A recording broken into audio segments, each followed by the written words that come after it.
quickly here, just kind of so you can see what I'm kind of going for. It's the classic, which one of these does not belong?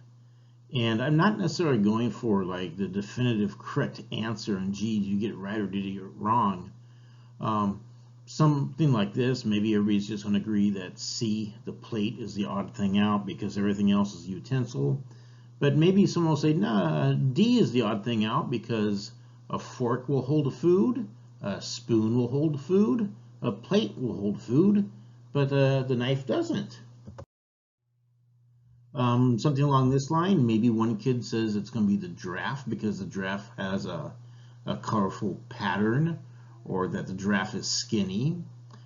Someone else might say, no, it's the hippo because everything else has something that's long, right? The giraffe has a long neck, the rhino has a long horn, the elephant has a long trunk, so therefore it's got to be the hippo. Or someone else might say, no, obviously the rhino is the odd one out because the rhino is the only one that has this gigantic horn on its nose.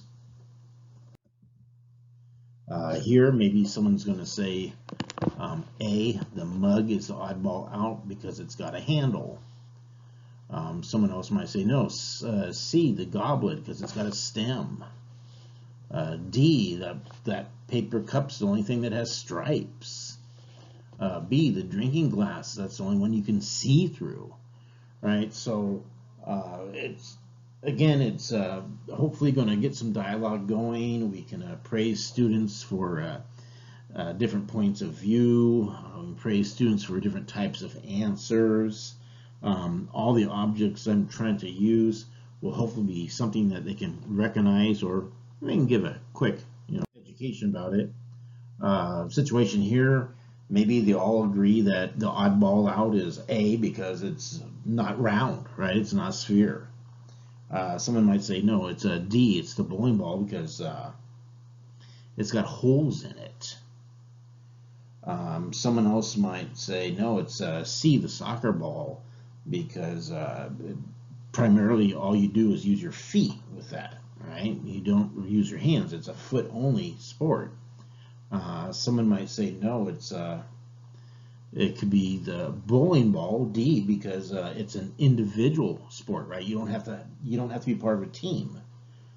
Someone else might say, no, it's a B, the baseball, because the ball is only used by the players on defense, right? You only handle the baseball if you are playing defense. Just again, a celebration of a variety of ways of thinking. We can praise students for all sorts of creative, neat stuff.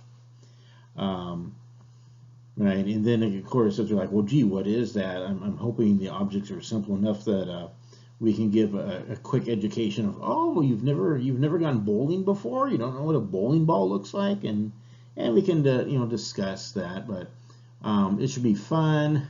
Might get a little bit silly. I know we got some students that are going to try lock in and go for the most obvious, and we'll have other students that are just going to try to really get creative about it. I think it's going to be a lot of fun.